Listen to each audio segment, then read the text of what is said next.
अस्सलाम वालेकुम, मैं हूं इमरान। आप देख रहे हैं मेरे यूट्यूब चैनल। शख्सियत के पास मौजूद हूं, किसी तारुफ़ की मोहताज नहीं है। बिलाशुबा वो बड़ी ही मारूफ़ शख्सियत है यहाँ पर कुवैत में। उनका एक नाम है, उनकी एक पहचान है।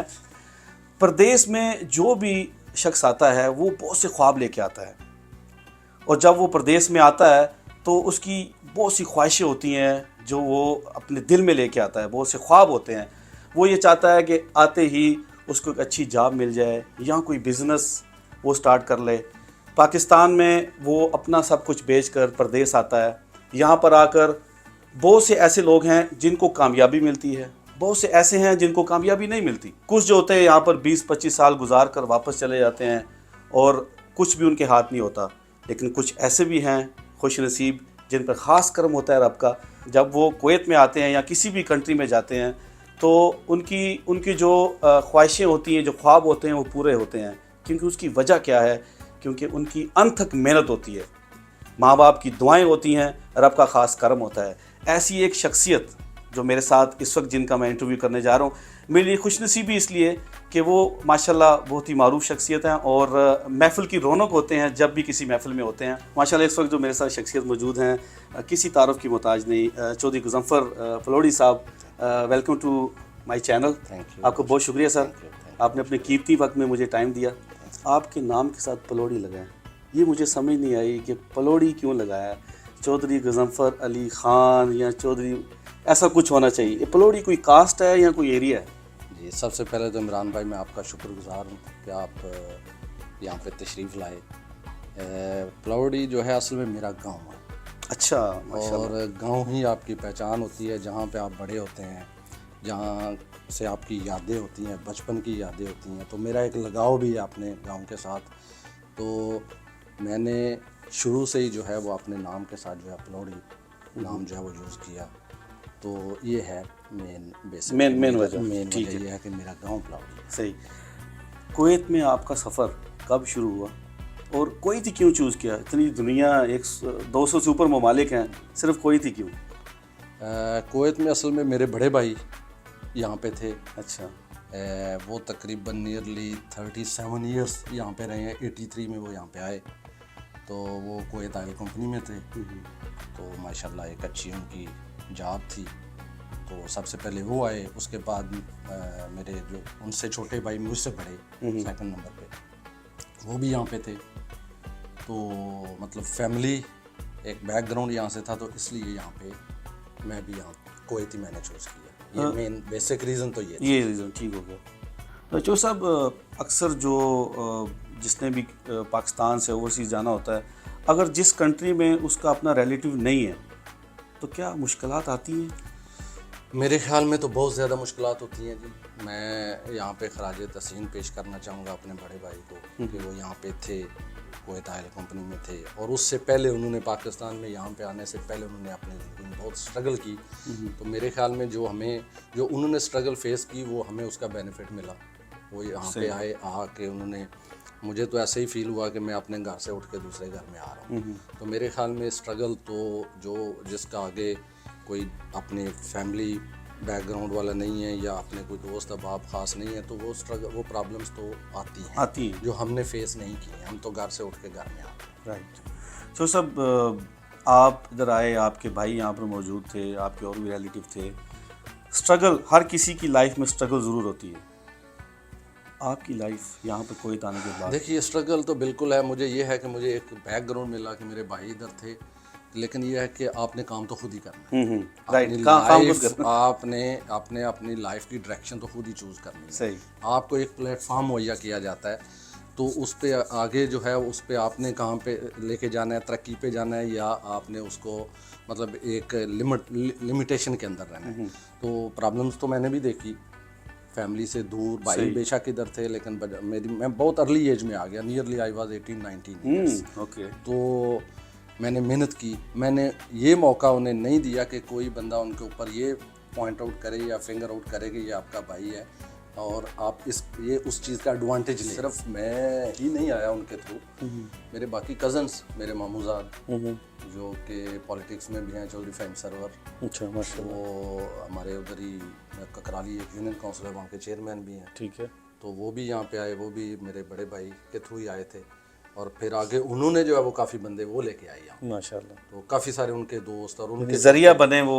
बिल्कुल जी, जरिया बने वो। क्या तो माशाल्लाह फ़हीम सरवर साहब ने फिर उन्होंने दूसरे भाई जो है मेरे कज़न शाहीन सरवर, उनको लेके आए। फिर मेरे उनके जो बड़े भाई हैं वसीम सरवर, मेरे वो ब्रदर इन लॉ भी हैं, वो उनको भी वो फिर फ़हीम ये साहब मैं कह लेके आए। सकता हूँ कि आपकी आधी से ज़्यादा फैमिली यहाँ आई है। हाँ जी माशाल्लाह। और उनका उसका क्रेडिट जो है वो मेरे बड़े भाई को जाता है। बड़े भाई जो है माशाल्लाह जी, उनके साथ मेरी बहुत बॉन्डिंग, बहुत ही क्लोज एक भाई का रिश्ता होता है। जी जी, तो एक आपका जो है वो एक बाप का रिश्ता होता है। सही। तो मेरे अब्बू की डेथ तकरीबन 20 साल पहले जो है वो अल्लाह ताला को प्यारे हुए। तो वो भाई जो है हमारे, वही हमारे लिए जो है वही एक वसीला बने और उन्होंने सबको लेके चले फैमिली को। तो माशाल्लाह ये है कि यहाँ पे भी उनके थ्रू फिर मेरे कज़न्स के अलावा आगे उन्होंने फिर काफ़ी सारे लोग लेके आए। तो माशाल्लाह ये है कि वो लोग यहाँ पे हैं तो उनको ही दुआएं देते हैं।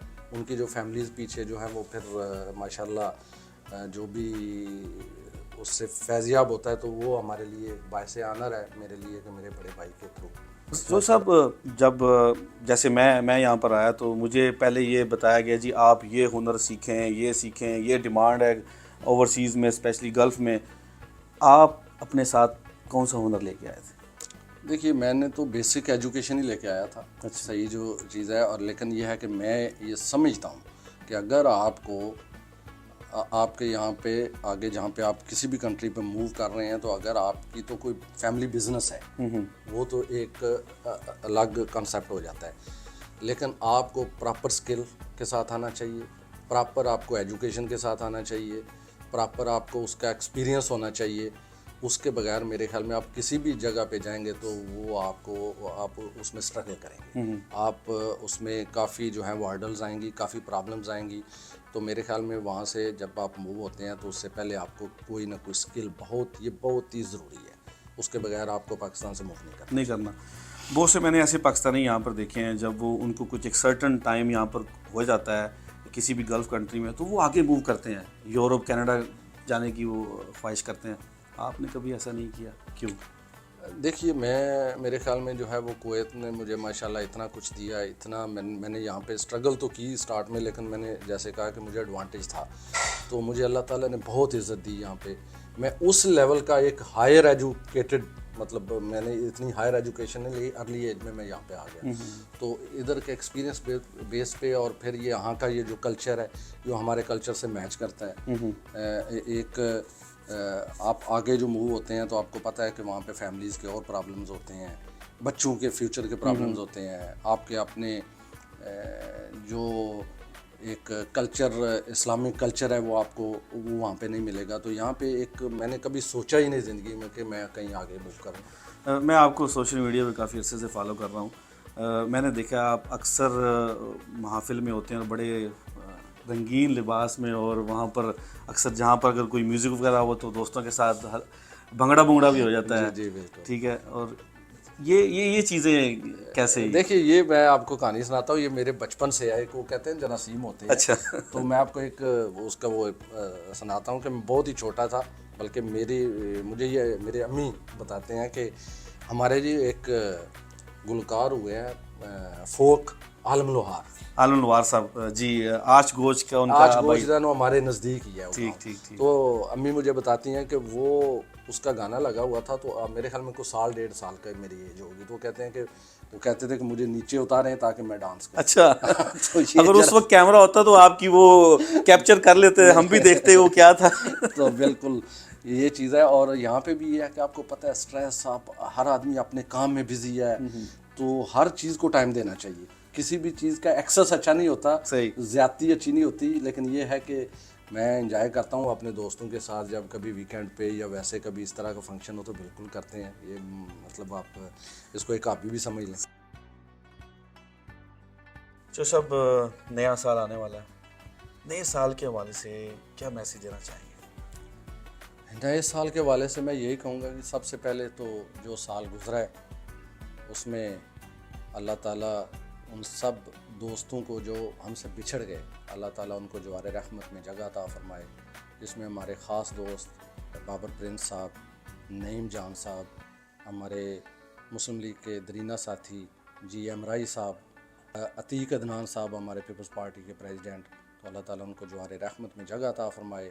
और बाकी जो नया साल आ रहा है ये हमारे लिए अच्छी खुशियाँ लेके आए और हम मिलजुल के रहें, मिलजुल के अपने पाकिस्तान की खिदमत करें और पाकिस्तानी की तरक्की के लिए काम करें। और जिन चैलेंजिंग का पाकिस्तान को सामना है तो हमें एज़ ए कौम, एज़ ए नेशन एक यकजा होके हर छोटे मोटे इख्तलाफात को बुला के एक पॉजिटिव वे से, एक एनर्जेटिक वे से पाकिस्तान की तरक्की के लिए जहाँ जहाँ भी हम बैठे हैं, जिस जिस कंट्री में हैं, गल्फ़ में हैं, यूरोप में हैं, अमेरिका में हैं, पाकिस्तान में हैं, तो जब हम एक यकजा होकर पाकिस्तान की तरक्की के लिए अपना रोल अदा करेंगे तो मेरे ख्याल में आने वाला साल हमारे लिए एक खुशियों का बायस होगा।